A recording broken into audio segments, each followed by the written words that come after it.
Brand for brand. Yeah. Recap. All right, so what we're gonna do, give me that mic.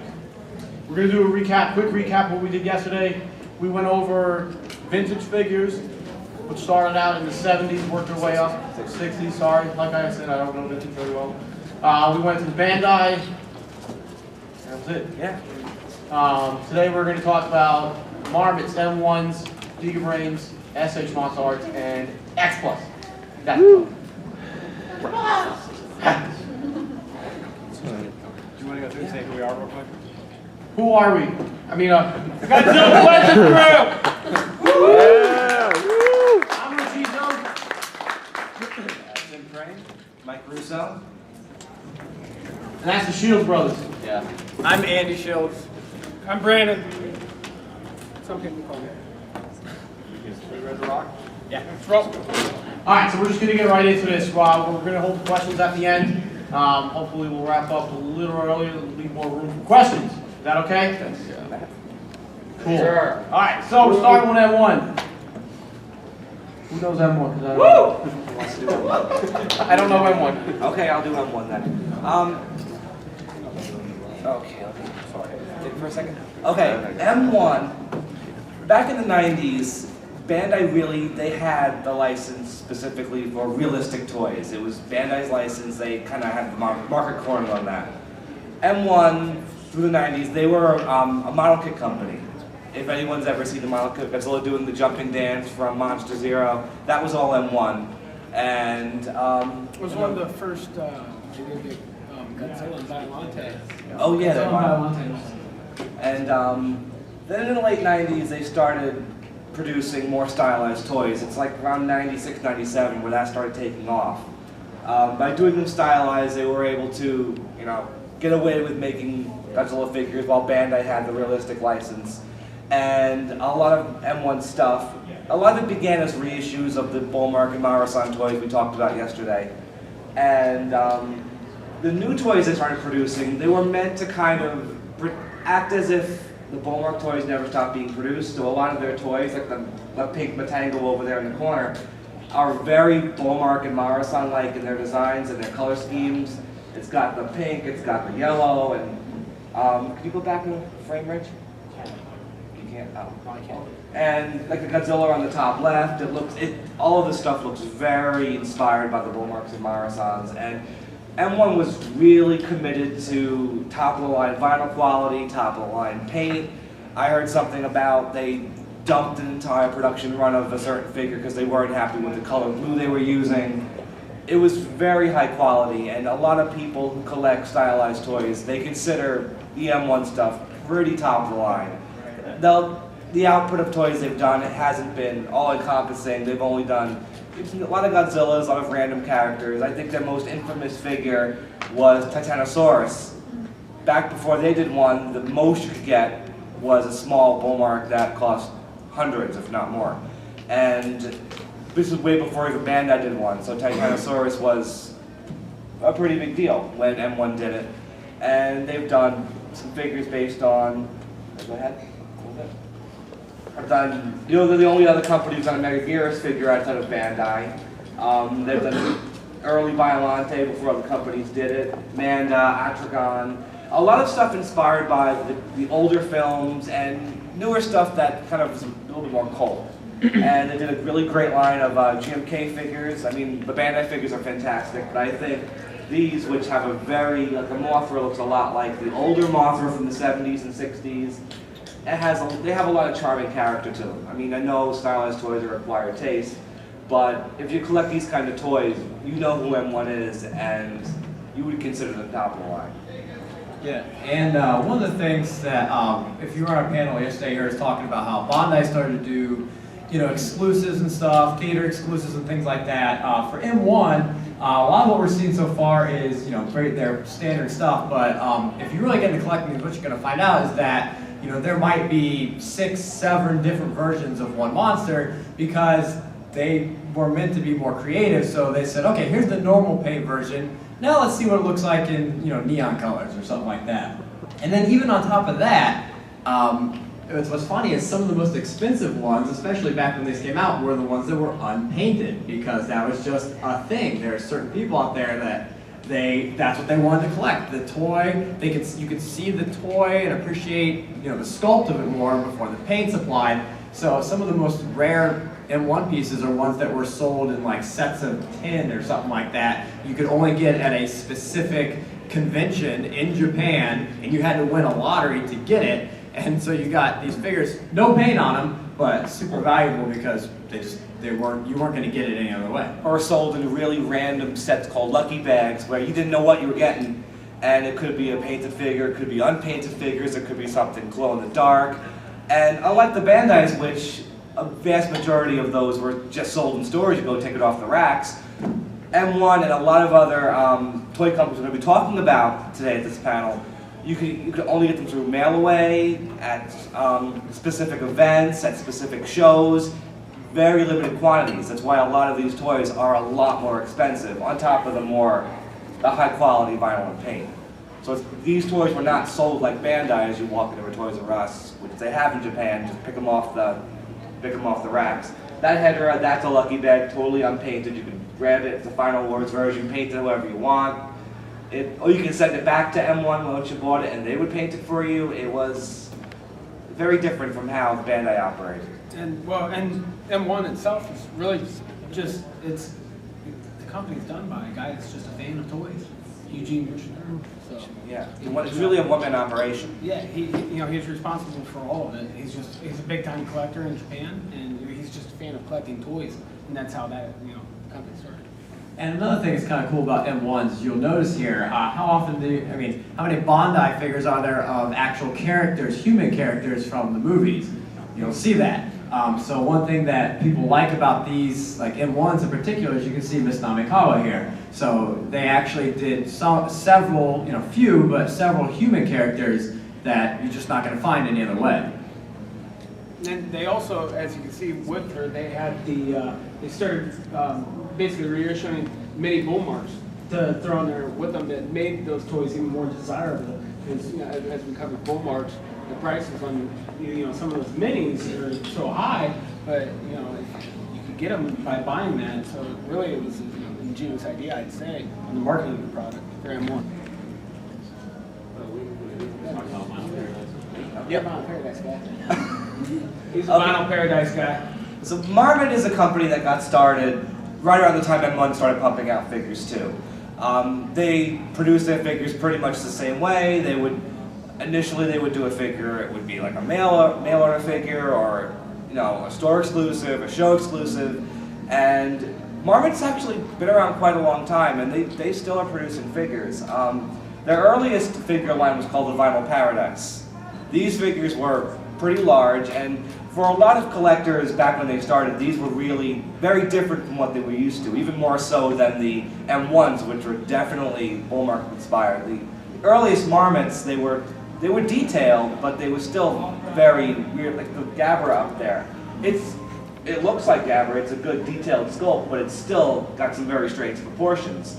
They would have stubby tails, stubby arms and legs, but still great detail and paintwork on them.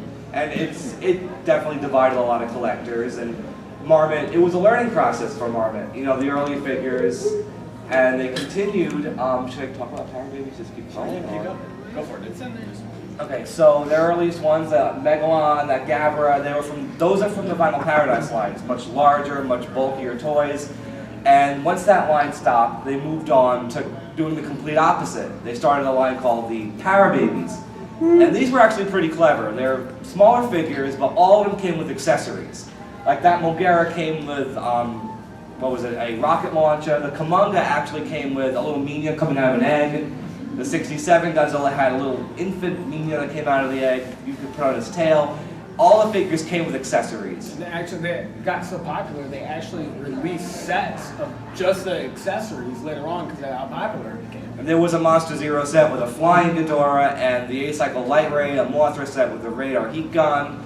And they got the Power Baby sets is actually it encompasses a lot of the classic figures. I mean, you got Kamacuras, Kamunga, a lot of stuff. And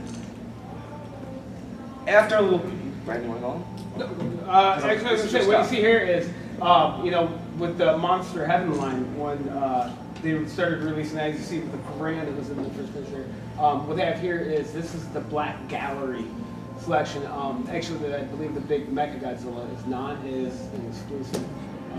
Both big ones are not actual galleries, but they started releasing just different lines. Even in the Vinyl Paradise line, they had, I don't think it was shown, but they have crystal clear blue ones that they did a whole entire line for. And then here is just, you know, some of what they did for the Monster Heaven line, black exclusives, which these in recent years have become more popular. Everything you see in this photo was available in a standard paint job, but they would go nuts with different kinds of, and these are some of the nicest ones they did. It's just black vinyl with some paint sprays and. With, you know, M1 and Marmot, like you said, they do more stylized, crazy colors. Like, look at this. This is a new one right here from Monster Heaven. It was actually Diamond put this one out just recently. You can just see the colors on it. It's just, you know, people, you know, at one point in time, everybody only wanted the Bondis. That was it. They just wanted realistic paint scheme, accurate, you know, sculpted toys. And then now it's, you know, a completely different change. The art of the toys has become a lot more, you know, desirable to collectors. Well, what's really nice about the Monster Heaven stuff is Marmot hit that sweet spot with this line in which they're still stylized. I mean, he still has a stubby tail, but there was a commitment to getting how the character looks. I mean, it's easy to say, oh, you know, it's not proportionate, it's not realistic, but if you look at something like these Burning Godzillas over here, they get how Godzilla looks in that movie. There's a personality, there's a commitment to making the character come alive, which is different from other companies that we'll talk about in a little bit, which strive a lot more for photorealism. And Marmot hit that, and they had a period where their figures were just stunning. And it culminated with figures like this, the 95, which is probably one of their most popular figures, period. There's, Dan Miller, how many? I think we're over 100 now? Variants, I believe? Not quite that many. I mean, But it feels like it's close. Probably got like at least 60. Hey, I do have a question though about that I've always wondered about these. When they say gallery, does Marmot have like an actual store? Do they have a gallery where you To me, I always thought gallery, I thought it was a show exclusive. See, I don't know. I don't know the answer to that. I It don't could just be a fancy way, you know. I thought it was a show exclusive. Yep.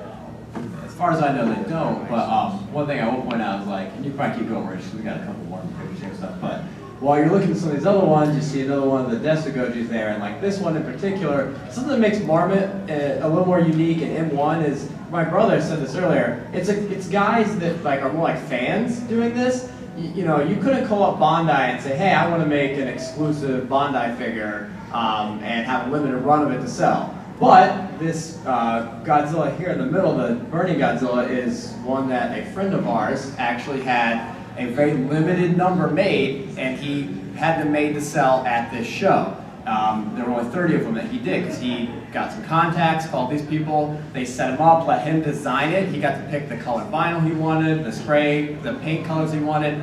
You can't do that with something like Bondi, because they're a big corporation. You know, they're putting their stuff on every store they can get on the pegs.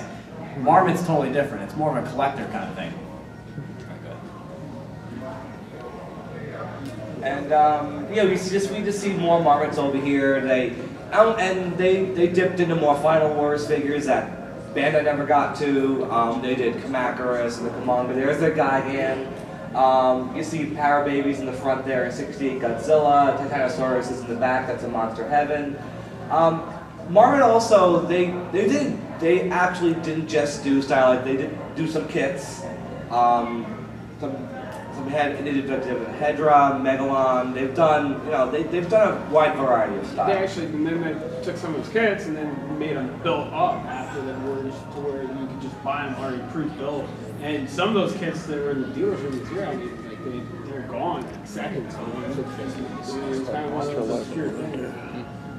This is just a few of the many Desagoji figures they've done. Oh yeah. We'll next one is the kits, build-up kits. There we go. There you go. Yeah, that's just two of them. Anglers is very. I mean, These are marmots. I mean, you might not think so if once you're used to their style, but You'll see. And we have Gigan and Megalon next. And they're almost X Plus style, but these are marmots. You know, they were made to be super realistic. They were pre-X Plus, though, right? Yeah. Oh yeah. yeah, There's a little before. yeah, right around the time. All right, and this is where Tim Crane's going to get excited. Gigabrain. Woo! We have Gigabrain collectors.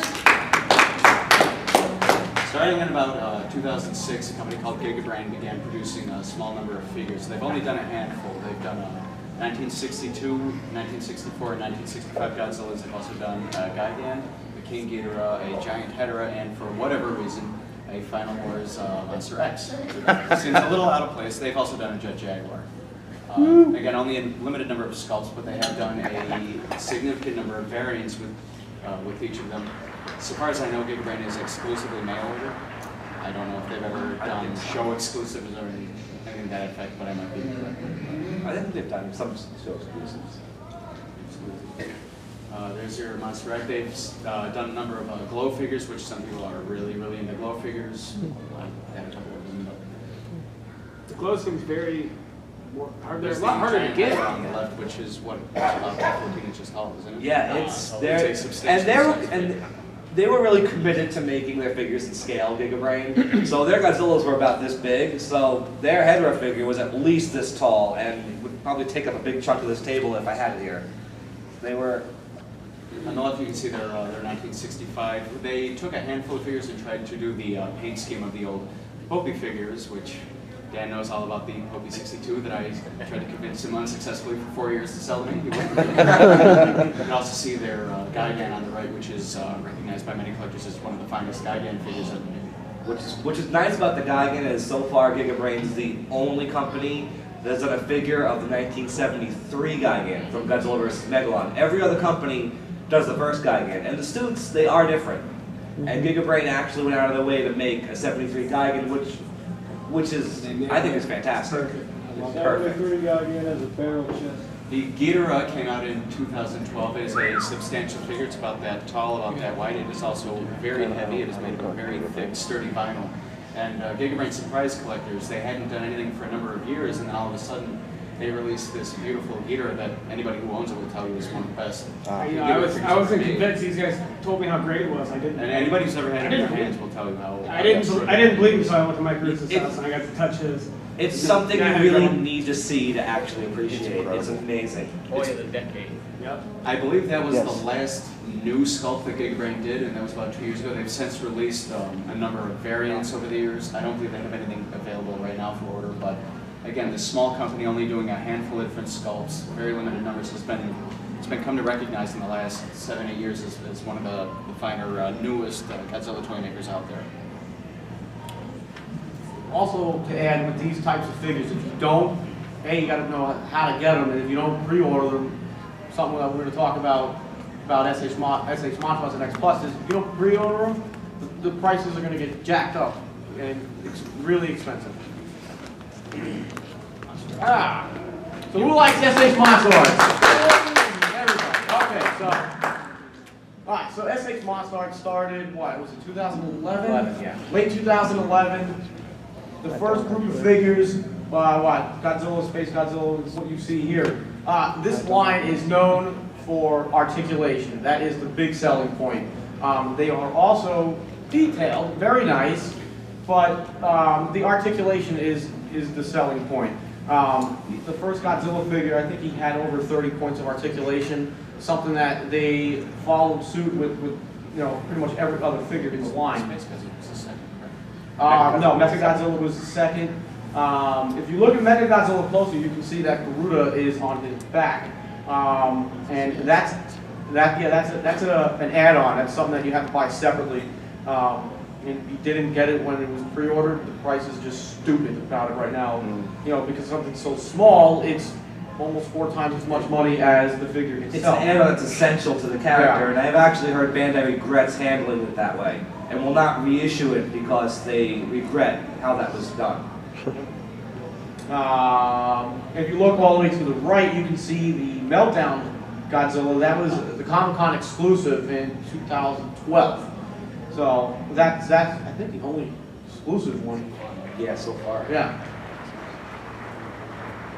A couple of flyers. Anybody that has the King Ghidorah, the wings are very fragile. So if you haven't got one and you want to get one, you got to be extremely careful with the wings.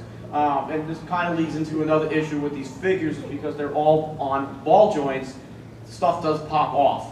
So I couldn't really imagine kids wanting to play with these if they're going to start falling apart in their hands. You know, and they are kind of on the higher end of retail prices.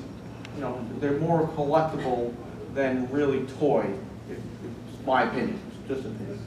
But Mothra and the Batra are two of the most recent ones. Also, you know, you should be careful with the wings. But all articulation, they're all, you know, really, really well done. And the Destroyer Evolution set, as far as I know, I think that's like one of the first flying destroyers that has been put out. There have been some little candy toys, but this is the first one you ever got a figure. Yeah, for sure. so that's the one reason I wanted that set, was for the Flying Destroyer, because, you know, Bandai never made a figure of them. There's supposed to be a prototype though. And there's a gentleman here named Cal Kita, has had that from. Really? I never did that. Yeah. Well, where is he? Looks pretty good. I know, we should do that. Violante. So, Violante, a pretty popular figure. Something we're going to talk about, the X Plus one. This is a very good alternative. If you don't have the Bandai one, or you're looking for something. What's that? This one? I think this one.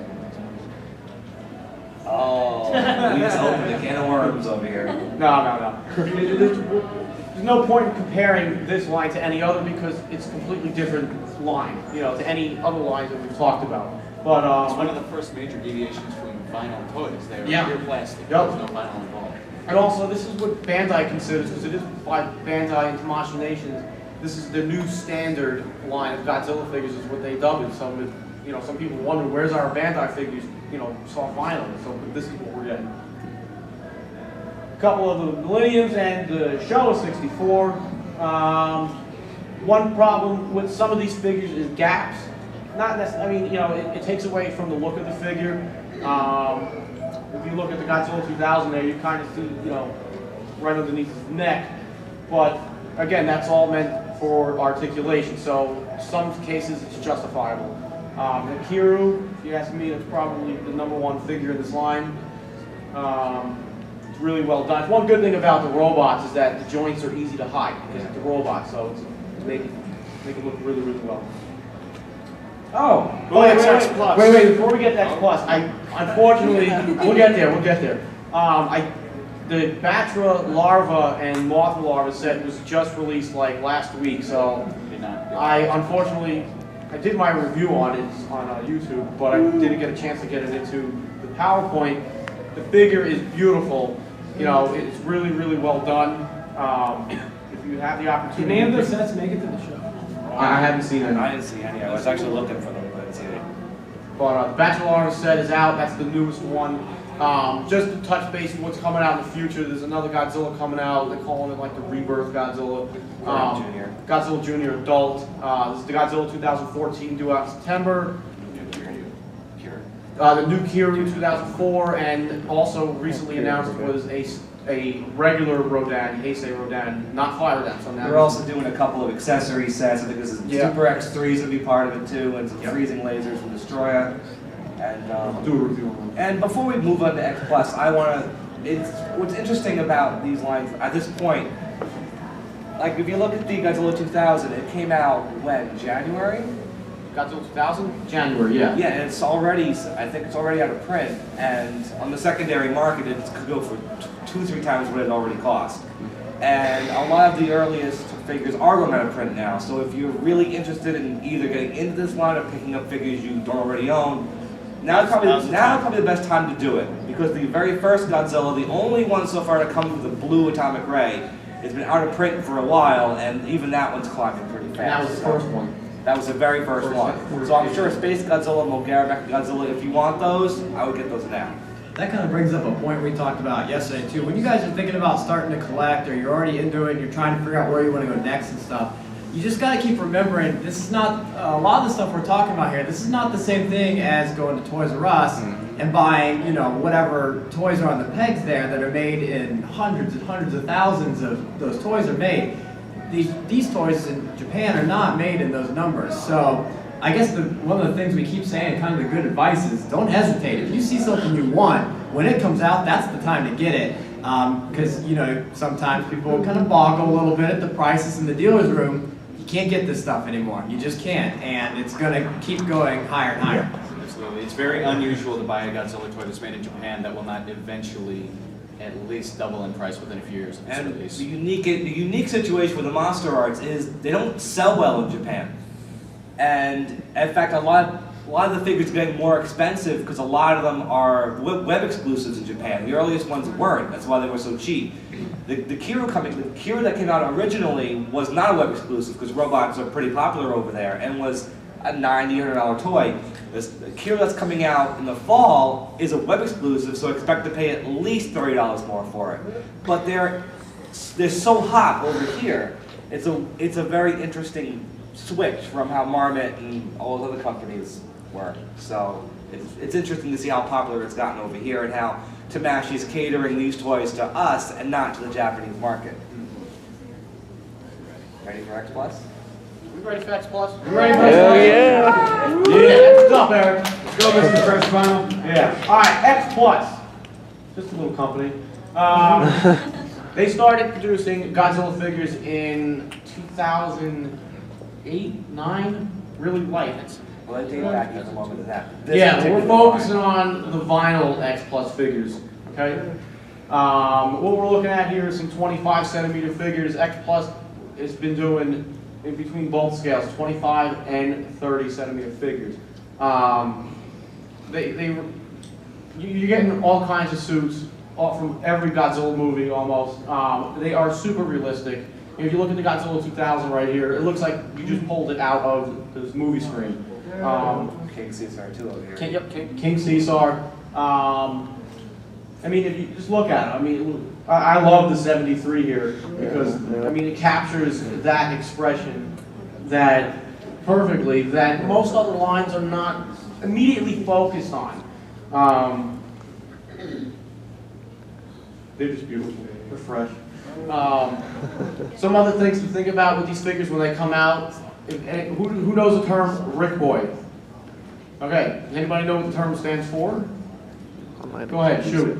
Isn't it the name of the website where you order the exclusive figures from? Yeah, you know what Rick stands for? None. It don't make any sense, but it's Rick and Bottom. Rick and Bottom International Company Corporation. Yeah, well, I don't know. So if you're looking at the King Caesar here, he comes with the statue. That's the Rick Boy and the perked up ears. The standards don't come with these extras, so the only way to get the Rick Boys is you know how to get the web exclusives. Bunch of other figures. I mean, now everybody remembers thinking back to what the Marmot build-up kit looked like. This is, you know, the Gigan right here, and the Megalon. You know, they go for super realism. Another thing you can touch right here with the Gigan up there. This was one of the, it's early years of the Rick Boys when they're releasing these. You actually have to take the head off, and there's a battery pack in there. Then you have to turn that on and then put the head back on to be able to make it light up. That's to where, as you can see right here, it's a 2000 Godzilla. They have a remote switch that goes into the back of the leg that they changed the design on how you lit the toys up. Yeah. Made it a lot more easy accessible to light them up. Yeah. You just can't see it. No. It's too light. So, there's the King Caesar, a couple Rick Boys.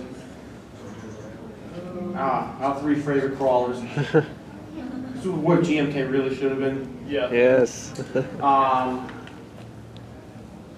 Manga, Mysterious. Now, X Plus was doing all kinds of Toho Kaiju. You see the Mysterious, you got Magra, Moth 61. Manga is beautiful.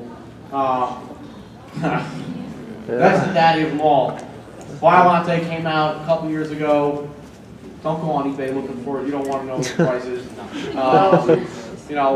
Maybe X Plus will reissue it. Who knows? With a light-up feature.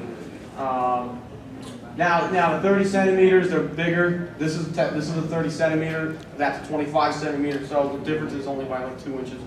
The 25 are in the 10 inches. 30 is about 12 inches. You know, when talking about centimeter scales. What do we need to get? Oh, everybody's favorite final word. I had it. Also, now, Diamond Distributors. If you haven't heard about this, Diamond only recently, in the last year, started reissuing X Plus figures under Diamond, under the previews. So if you go to your comic book store, pull out, ask them to pull up the previews magazine, and they had a whole spread in there last year of what they're releasing. So I believe Diamond was contracted for 16 figures, and we're almost done with those 16 figures. So they were on a 2-year deal, so I don't know what's coming next. Obviously, there's a couple more figures that were in that spread that have yet to be released. Some of them that we're waiting to get, I'm waiting to get myself. And the best way to, like everything else that we've been talking about, the best way to go about them is pre-order them when they're up for pre-order. If not, you're going to be paying stupid prices. Stupid. More 30 centimeters. Titanosaurus was a very popular one, right, Everett? Yeah. That's up. You don't get them when they first come out. You're going to be playing some serious hunting games. Space Godzilla, I will say Space Godzilla smelled the freshest. No, wait, there's another one that smells fresh, but yeah. Well, I was just going to say, when I was putting his tail on, yeah. Grace, why don't you tell them about how you sniff the vinyl? How what? How you sniff the vinyl. Alright, so if you go on my YouTube channel, Fresh Vinyl Reviews, Fresh Vinyl was born because I was doing my review on the 30 centimeter 84, and I was just sitting there, and the face that you see staring at you here, and a couple other t-shirts out there, I was like, it smells good. Like, if anybody's got stuff in bins at home, go over the bin up and take a good whiff. It smells good. Now, as you can see, real quick, now, not like any other line, nothing is perfect. X Plus has their troubles too. That picture you saw before with the 3 Rodins, looks like they're standing great.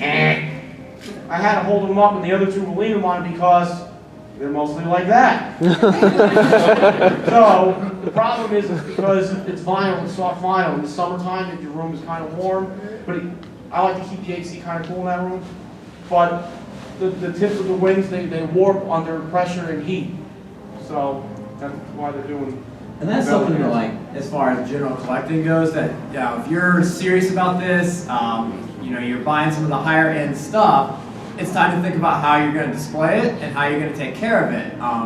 Simple things like regular dusting your figures and stuff, but man, don't have something sitting in a window with sun coming in on it because it's going to be laying on the ground. Might impale your dog or something. These things got sharp horns.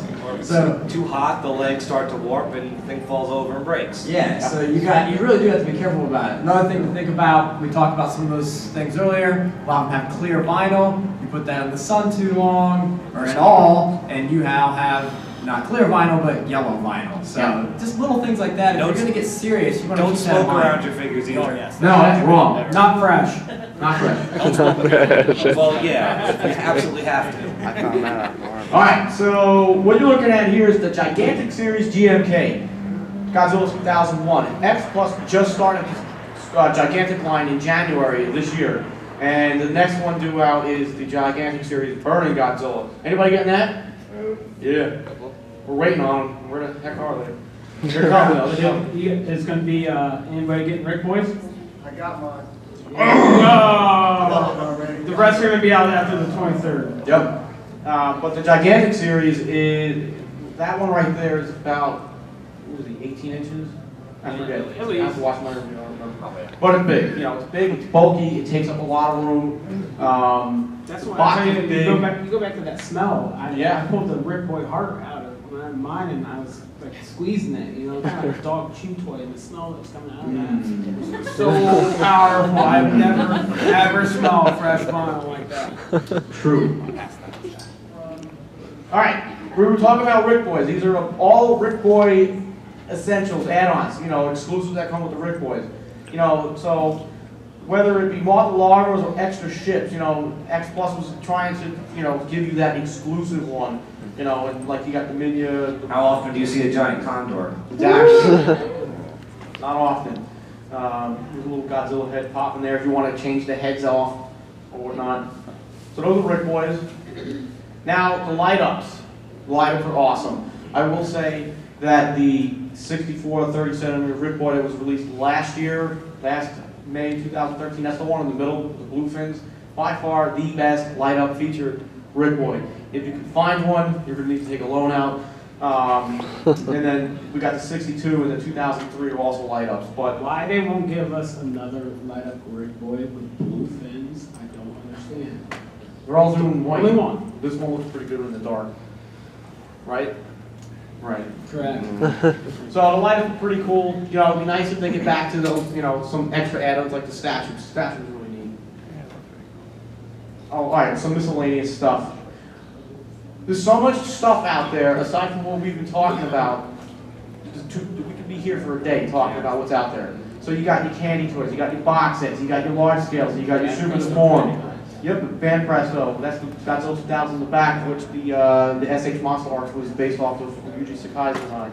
I mean, when you think of the releases of the Godzilla films, you think right to the Bandai toys, the vinyls, but back in the 90s and when the Millennium films came out, Bandai was aggressive with what they put out. It wasn't just vinyls. There were little gashapons, what people call them now, right? The high grades, the capsules that were sold in stores, larger PVC figures, big electronic walking toys that were battery operated, box sets of figures. Bandai just had wow, like back in the 90s, there was so much to collect, and even to the end of the Millennium series, you couldn't even keep track of what they were coming out with. And there's so many companies that we didn't even touch. You got what's that guy again? YMSF? Fubi. Oh, sorry. You got Bear Model. Bear Model, Slash, who's reissuing your Amazon. Hobie line that I love so much. Van Presto. Dan Presto. You know, there's stuff that just they had like once and done's like Harrison or Gummy. There was a short-lived line called Pilot Ace. They did some really cool figures too. Ken, what is that line that you love? Those little short things. There's Halagumi.